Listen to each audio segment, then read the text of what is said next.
Si las puertas se te han cerrado, recuerda que siempre hay una puerta abierta para ti. Puerta Abierta, un programa con el doctor Guillermo Torres.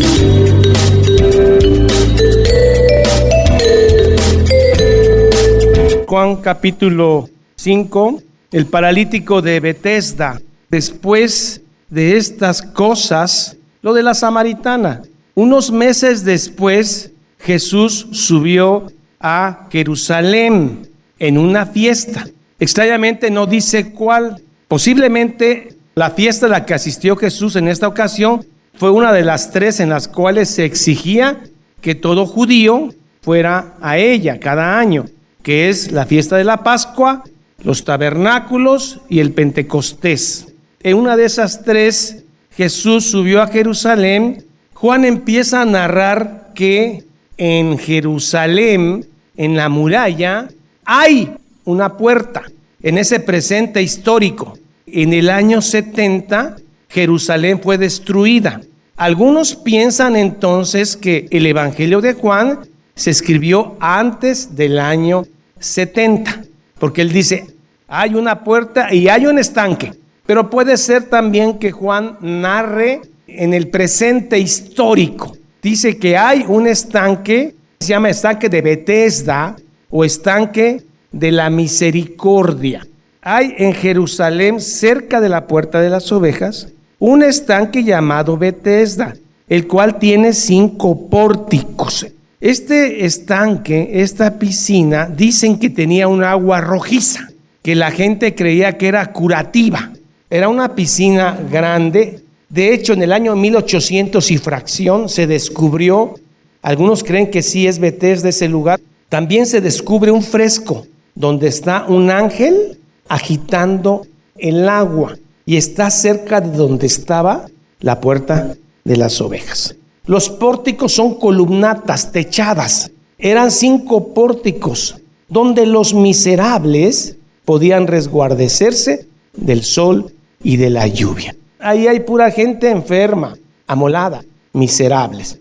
Hay uno doblemente miserable, miserable físicamente y miserable espiritualmente. Este hombre tiene 38 años de estar paralítico y además de eso no tiene un familiar que lo ayude, que lo cuide. Al final del verso 3 y del verso 4, algunos teólogos dicen que esto no está en los originales. Juan 5:3, en estos yacía una multitud de enfermos, cojos, paralíticos, que esperaban el movimiento del agua, porque un ángel descendía de tiempo en tiempo al estanque y agitaba el agua, y el primero que descendía al estanque después del movimiento del agua quedaba sanado de cualquier enfermedad que tuviese. Si existiera o no existiera en los originales, no hay gran problema, porque hasta Dios podía haber mandado un ángel que agitara el agua y que la gente sanara. O simplemente era un mito hebreo de que el que entraba primero al agua cuando se empezaba a agitar, ese se sanaba. Algunos dicen que no está en el original. El caso es que esta piscina se nutría de una fuente interna, un venero que hacía que se moviera. Y bueno, la gente creía que en ese momento era la cosa de la sanidad. Y pues ya había 5 o 6 familiares con su cojo y vamos, lo metían. 5 con su ciego, me ganó. Y entonces Jesús se da cuenta y se entera que este hombre tenía 38 años de estar paralítico. Jesús en su hermoso corazón se compadece de él y le hace una pregunta. ¿Quieres ser sano?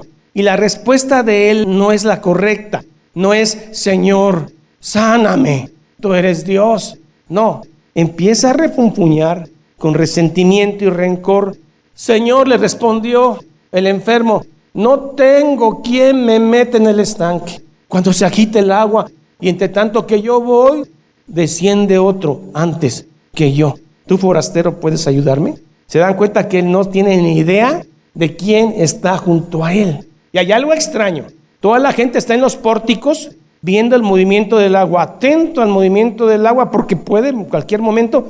Y Jesús está caminando en los pórticos, la fuente de la salud, y nadie lo ve. Y entonces Jesús, vean lo que es la soberanía y la elección incondicional. ¿Por qué Jesús escoge a este y no a otro? Porque Dios es soberano. Elige al que Él quiere elegir y punto. porque vamos a ver que no es tan bueno este amigo. Elección incondicional, soberanía divina. Estas son las curaciones de Dios. No son como los falsos curadores de ahora en nombre de la fe, que declaran que eres sano cuando no eres sano. Cuando una curación viene de Jesús, no hay que estar levantando a patadas al paralítico, ni jalando de los pelos para que se pare, y que haya confusión, música para que todos digan, ¡sí se paró! O también meter falsos paralíticos. Eso es un engaño del diablo. Jesús le dijo, levántate, toma tu lecho y anda. 3 cosas. Pero es increíble que un hombre de 38 años que ya no tiene músculo, solo pellejo, ligamento y hueso, tenga poder para levantar su lecho de paja y andar en sábado. Eso solamente ¿quién lo hace? El dador de la salud, Cristo. Todas las cosas ayudan a bien para los que están en Cristo Jesús. Aún tu enfermedad. ¿Dios puede sanarte del cáncer? Sí. ¿Por qué no lo hace? Porque quiere que ese cáncer te lleve a la verdadera fe. Pero de que puede, puede. Levántate, toma tu lecho y anda. Y este obedeció, pero no es la fe de él, porque no tiene fe. Muchos dicen, es la fe del paralítico. No es eso, es la gracia de Dios. No, hay que tener fe. Ya ves que él sí obedeció. Obedeció porque no le quedaba otra, no por fe. Y más adelante veremos que no tiene fe. Pero hubo un problema, anduvo en sábado. Y hay otro gran problema. El Dios de ese momento es el sábado, no Cristo.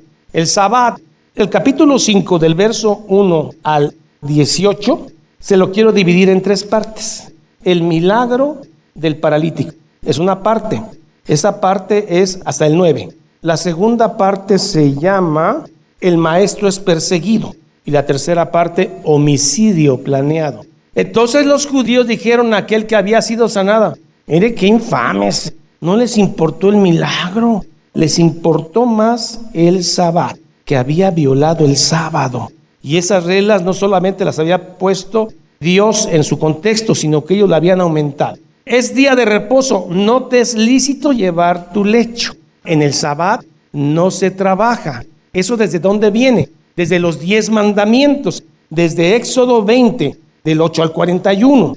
Vayamos a ver una cita de Jeremías. Cómo en Jeremías ya se había violado el verdadero sábado, que había que descansar. En el sábado no había que hacer trabajo comercial. Si usted vendía borregos, vendía uvas, no debería de comerciar. Eso es lo que Dios dijo, porque es un día apartado. Jeremías 17, 21. Hubo un tiempo en Israel que menospreciaron la ley de Dios tan terrible que deliberadamente violaban el sábado. Pero en este momento en que Cristo viene a la tierra, se fueron al otro extremo los fariseos. No solamente no violaban el sábado, habían metido un montón de leyes y reglas para el sábado. El Dios era el sábado. Se fueron al otro extremo. Así ha dicho Jehová, guardaos por vuestra vida. Fíjese que el sábado tenía un contexto apocalíptico. Los fariseos decían que si el sábado se respetaba como fuera, así como ellos lo habían puesto, es muy probable que el Mesías viniera pronto. Pero si no se respetaba el sábado, el Mesías iba a tardar mucho. Entonces, cuando Jesús empieza a violar las leyes fariseicas, no de Éxodo, del sábado, dicen, este tiene el diablo, este es samaritano, este es hijo ilegítimo, está poseído. Todas las acusaciones contra el Señor Jesús. Así ha dicho Jehová, guardaos por vuestra vida de llevar carga en el día de reposo y de meterla por las puertas de Jerusalén. Aquí se está hablando de carga comercial. Si usted vendía uvas, si usted vendía ovejas, no tenía que andar comerciando ovejas y uvas en sábado. Y ellos sí lo estaban haciendo, estaban violando Éxodo 20. Pero los fariseos se fueron al extremo. Usted no podía dar, no recuerdo ahorita, más de 60 pasos. Si tenía inflamadas sus anginas, podía hacer gárgaras con vinagre, pero no tragar el vinagre. Usted podía comer un huevo en sabbat, pero siempre y cuando fuera a comerse la gallina, si no, no. Son mandamientos de hombres. Sin embargo, Jesús le dice, hipócritas, si su buey y su asno caen en un hoyo, ¿no lo sacan del sábado? Ah, sí, pero si sanas una jorobada el sábado, se enojan. Si levantas un paralítico de 38 años de estar paralítico, se enojan. Hijos del diablo. Jesús se lo dijo. Nehemías 13:15. Nuevamente están violando el sábado. Pero el sábado de Dios, no el sábado fariseo. En aquellos días vi en Judá a algunos que pisaban en lagares en el día de reposo y que acarraban haces y cargaban asnos con vino. A usted que le gusta trabajar tanto en domingo, cuando más se vende. Y también de uvas, de higos y toda suerte de carga, y que traían a Jerusalén en día de reposo. Y los amonesté acerca del día en que vendían las provisiones. Esto es lo que Dios había dicho, carga comercial. Pero si un hombre que tenía 38 años de estar paralítico, un milagro que jamás se había visto, y carga su cama de paja, le dicen: violaste el sábado. Esta gente es hija del diablo. El Misná no son más que las tradiciones de los judíos, las tradiciones fariseas, que eran orales, que se decían de padre a hijo. Pero ya en el siglo II después de Cristo se escribieron en libros, y eso se le conoce como el Misná. En el Misná vienen 39 prohibiciones para el sábado que Dios no puso. Marcos 2:27. ¿Quién es más grande, Jesús o el sábado? El sábado fue hecho para el hombre, no el hombre para el sábado. Es más importante el hombre que el sábado. Si un hombre se está ahogando en sábado, levántalo, jálalo, ayúdalo. También les dijo, el día de reposo fue hecho por causa del hombre y no el hombre por causa del día del reposo. ¿Qué es más importante? El hombre. Pero para ellos era más importante el sábado y condenaron a este paralítico. No les importó el milagro de que alguien fuera levantado sobrenaturalmente. Vean dónde está el corazón de ellos. Marcos 7:3, ahí mismo. Jesús le está diciendo a estos fariseos que ellos enseñan doctrina de hombres, mandamiento de hombres. Porque los fariseos y todos los judíos, aferrándose a la tradición de los ancianos, a mandamientos de hombre, no a Éxodo 20. Jesús no violó el sábado porque se podía hacer misericordia en sábado. Jesús violó el sábado fariseico, no el sábado de Éxodo. Porque los fariseos y todos los judíos, aferrándose a la tradición de los ancianos, si muchas veces no se lavan las manos, no comen. Tradición y leyes de hombre. Después los fariseos confrontan a Jesús y planean su homicidio. Mi Señor Jesús, no se meta con esta gente. Son muy malos. Yo sé que todos los seres humanos somos malos, pero estos son malos entre malos. No les vaya a decir sepulcros blanqueados, Señor. Son hijos del diablo.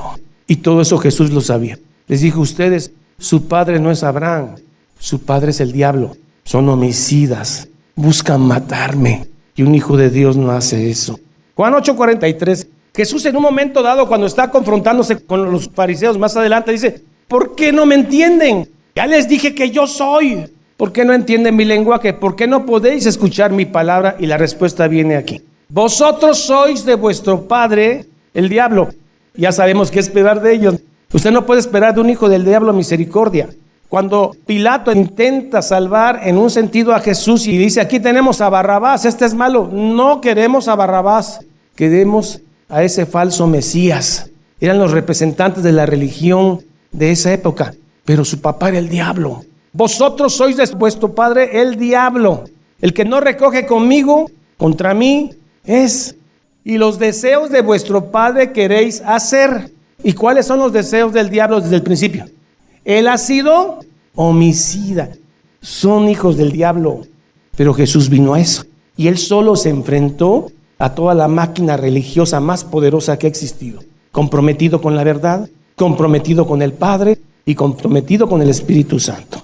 Él ha sido homicida desde el principio y no ha permanecido en la verdad, porque no hay verdad en él. Cuando habla mentira, de suyo habla, porque es mentiroso y el mero jefe de la mentira. Y estos sus hijos, ¿qué son? Son lo mismo, pero son religiosos. Tienen barba grande, conocen la Misná, conocen el Pentateuco, los profetas, los poetas. Qué peligroso es un hombre que se escuda en la religión y que por su inteligencia ocupa un púlpito y es un hijo del diablo. Qué peligroso es un hijo del diablo. Mateo 23:13. Mas hay de vosotros, escribas y fariseos hipócritas, porque cerráis el reino de los cielos delante de los hombres, pues ni entráis ni dejan entrar a otros. Y 23:23 ahí mismo que dice, ay de vosotros, escribas y fariseos hipócritas, porque diezman la menta, el eneldo, el comino, y dejáis lo más importante de la ley, la justicia, la misericordia y la fe. ¿Y qué estaba haciendo Jesús con el paralítico de Betesda? Misericordia.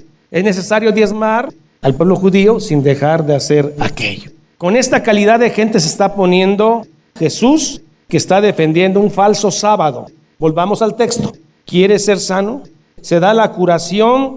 Entonces los judíos dijeron a aquel que había sido sanado: tú también pecaste, no solamente el que te curó, tú también. Es día de reposo. No te es lícito llevar tu lecho. Aquí se empieza a hacer un lado. Empieza a comparar a este hombre con el ciego de nacimiento de Juan capítulo 9. El ciego de nacimiento de Juan capítulo 9 defendió a Jesús con todo y lo adoró. Aquí usted nunca va a ver una muestra de gratitud de este paralítico hacia Jesús. Al contrario, lo va a traicionar.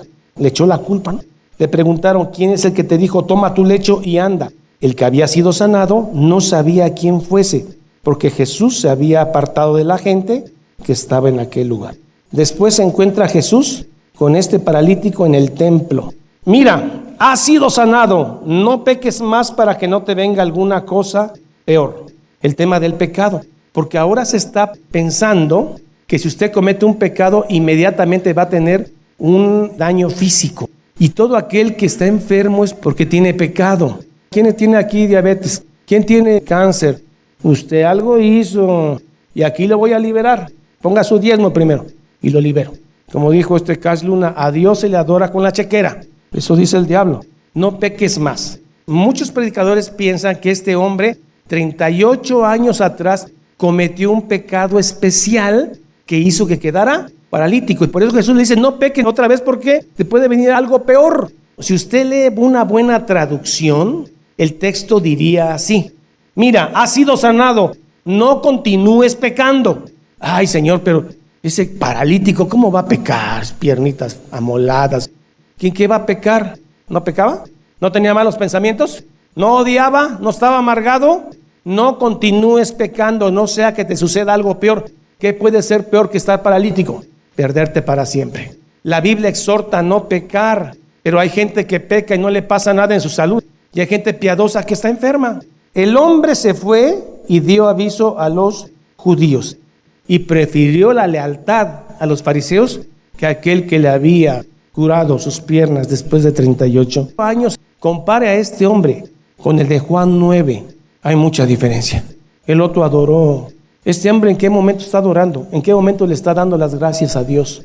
¿En qué momento está preguntando cómo se puede entrar a la vida eterna? ¿En qué momento está pidiendo agua? Es agua que nunca va a volver a dar sed. Este hombre fue sanado, pero probablemente no fue salvo.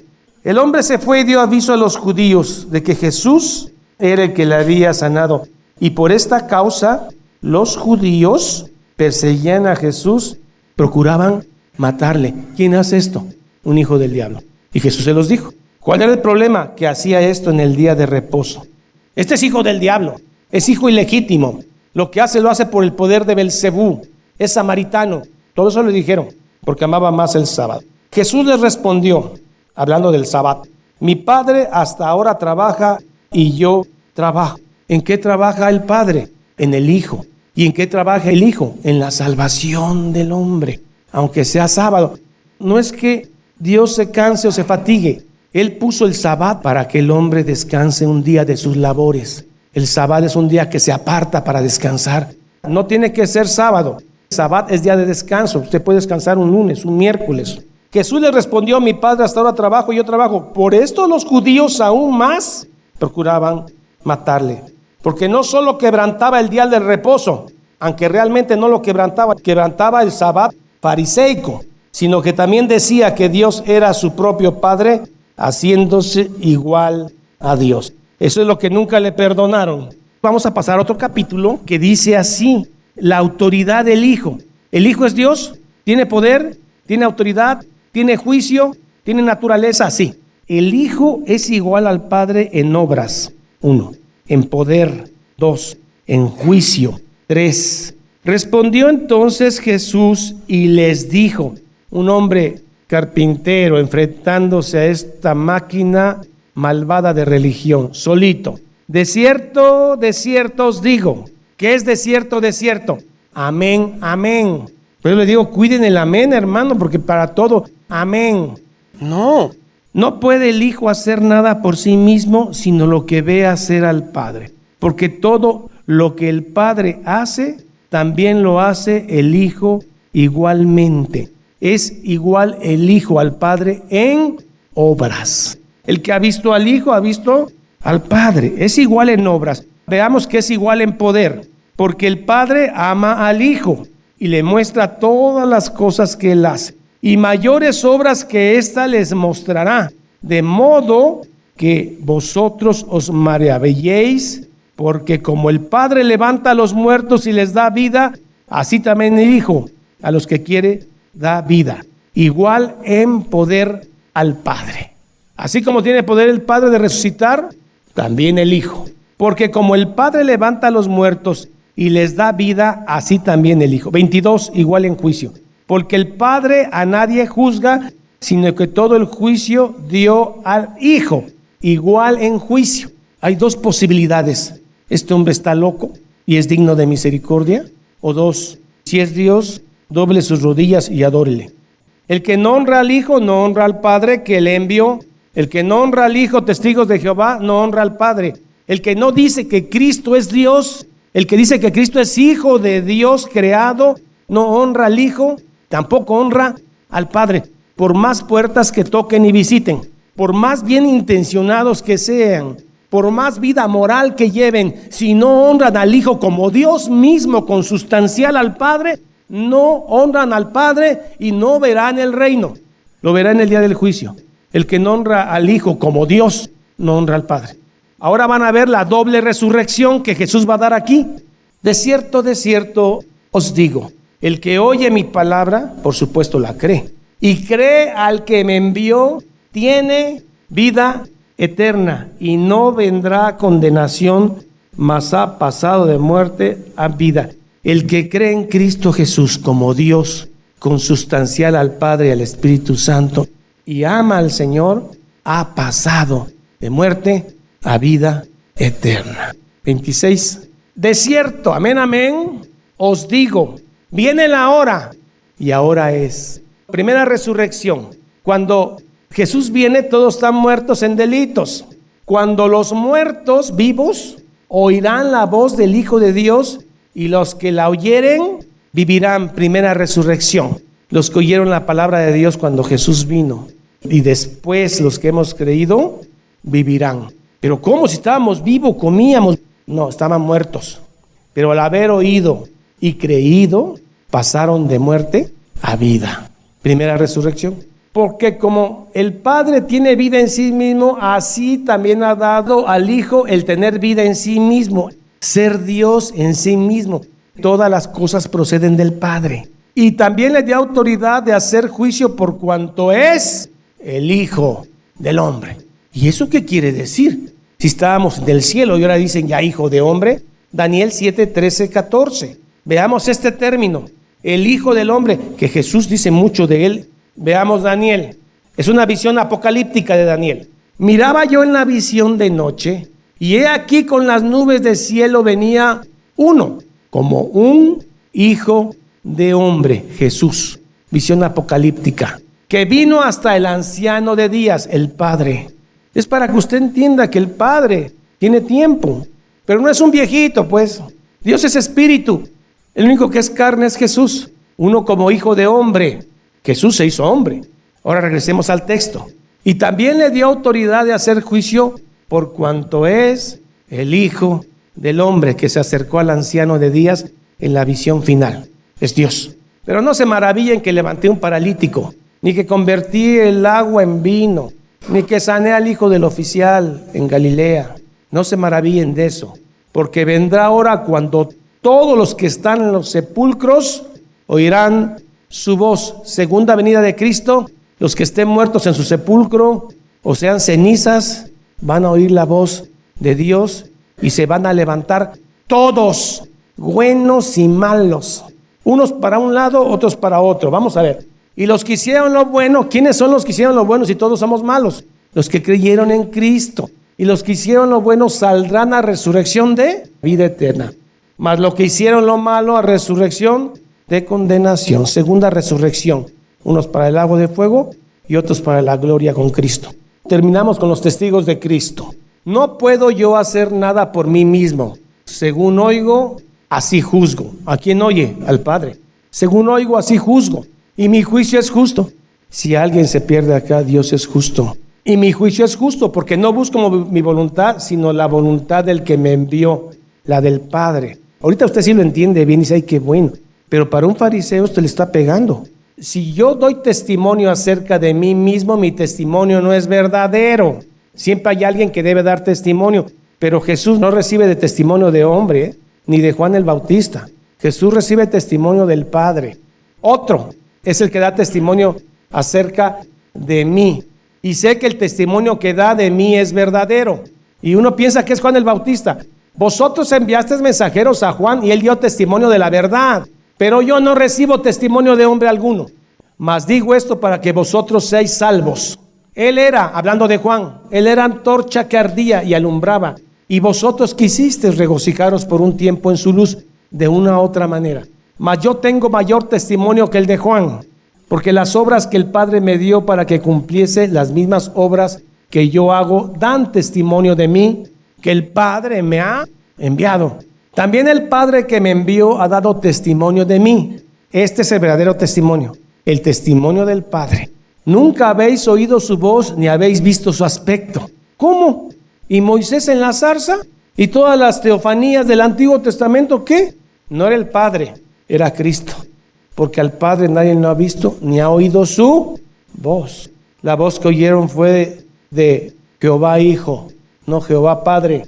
Ni tenéis su palabra. Si tienen el Pentateuco, tienen a los profetas mayores, menores, a los poetas, y él me dice que no tengo su palabra. Pero vean, no tenéis su palabra morando en vosotros, porque a quien él envió, vosotros no creéis. Váyanse a leer, dice Jesús. Pero nosotros somos fariseos, nosotros sabemos todo del Pentateuco. Váyanse a leer bien, escudriñad las Escrituras. ¿No quiere caer en una secta? Escudriñe la Biblia, para que ningún viento de doctrina lo mueva a usted. Ahora que hay un profeta, ahora hay un Mesías nuevo. Escudriñad las Escrituras porque a vosotros os parece que en ellas tenéis la vida eterna. Y ellas son las que dan testimonio de mí. Si las conocieran, sabrían que yo soy Jehová. Y no queréis venir a mí para que tengáis vida. Así que gloria de los hombres no recibo. Mas yo os conozco. Esta es la verdad, por eso no creen en él. Mas yo os conozco, que no tenéis amor de Dios en vosotros. Es el verdadero problema, que no tienen el amor y el conocimiento de Dios. Le pasó a Judas, le pasó al paralítico de Betesda, a los fariseos, a Anás, Caifás. ¿Cuál es el problema? No tenían el amor de Dios. Yo he venido en nombre de mi Padre y no me recibís. Si otro viniera en su propio nombre, a ese recibiréis. ¿A quién recibieron? Al diablo. Por eso crucificaron a Cristo. ¿Cómo podéis vosotros creer? Pues recibís gloria de los unos de los otros y no buscáis la gloria que viene del Dios. Y esto sí es muy común en nuestros días. ¿Qué tal gloria reciben entre ellos mismos? Pastores con pastores, músicos con músicos, cantantes cristianos que reciben gloria. Oh, es un siervo de Dios. Les gusta recibir gloria del hombre. Ahora no crean que yo los voy a acusar. Primero hay un acusador que es Satanás. Pero aquí el que va a acusar a los fariseos es la misma ley mosaica, la que tanto adoraban, la que habían desvirtuado con el Sabbat y otras cosas, con leyes de hombre. Y ellos pensaban que estaban siguiendo a Moisés. Y están enseñando a la iglesia que diga Moshe. Es Moisés. Usted no se va a salvar en hebreo, se va a salvar en español, en la sangre de Cristo, con tendencia a llevárselos al judaísmo. No penséis que yo voy a acusaros, no, porque Jesús no es acusador delante del Padre. Hay quien nos acusa, Moisés, en quien tenéis vuestra esperanza. Si conocieran a Moisés, me creerían a mí, porque de mí escribió él. Pero si no creéis a sus escritos, ¿cómo creeréis en mis palabras? No creían ni en Moisés. Creían en su propia justicia. Hijos del diablo. Padre, en el nombre de Jesús, gracias, porque todo lo que tuviste que enfrentar, mi Dios, mi Señor, enfrentaste a la máquina más peligrosa y satánica religiosa de esa época, a los fariseos. con qué valentía, con qué claridad, sin temor, con compromiso a la verdad. Señor Jesús, con qué valentía fuiste a la cruz, con qué valentía derramaste tu sangre bendita y clamaste: consumado es. La deuda fue pagada. El acta contraria que teníamos en contra de nosotros fue abolida. Gracias, Señor. Permítenos ser como el ciego de Juan 9, que te adoró. No permitas que seamos como el de Betesda. ¿Cuántas ingratitudes tuviste que soportar? Qué doloroso es, después de haber curado a alguien, ver su ingratitud. Después de haber enseñado 3 años a Judas, qué dolorosa es su traición. Señor, ten piedad de nosotros. Gracias. Hemos conocido la verdad. Y no hablo solo del aspecto intelectual, hablo de haberla creído y de saber que somos salvos. Bendito tu santo nombre. Oramos siempre en el nombre del Padre, del Hijo y del Espíritu Santo. Amén y amén. Jehová es mi pastor, nada me faltará. En lugares de delicados pastos me hará descansar. Junto a aguas de reposo me pastoreará. Confortará mi alma. Me guiará por sendas de justicia por amor de su nombre. Aunque ande en valle de sombra de muerte, no temeré mal alguno, porque tú estarás conmigo. Tu vara y tu cayado me infundirán aliento. Aderezas mesa delante de mí en presencia de mis angustiadores.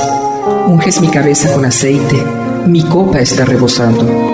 Ciertamente el bien y la misericordia me seguirán todos los días de mi vida, y en la casa de Jehová moraré por largos días. Salmo 23. Esta es la paz que Dios te da a través de su palabra. Busca un grupo de personas que te ayuden a leer e interpretar la Biblia. Te invitamos a escuchar el programa Puerta Abierta con el Dr. Guillermo Torres, pastor de la iglesia La Familia de Dios. Todos los días por esta estación.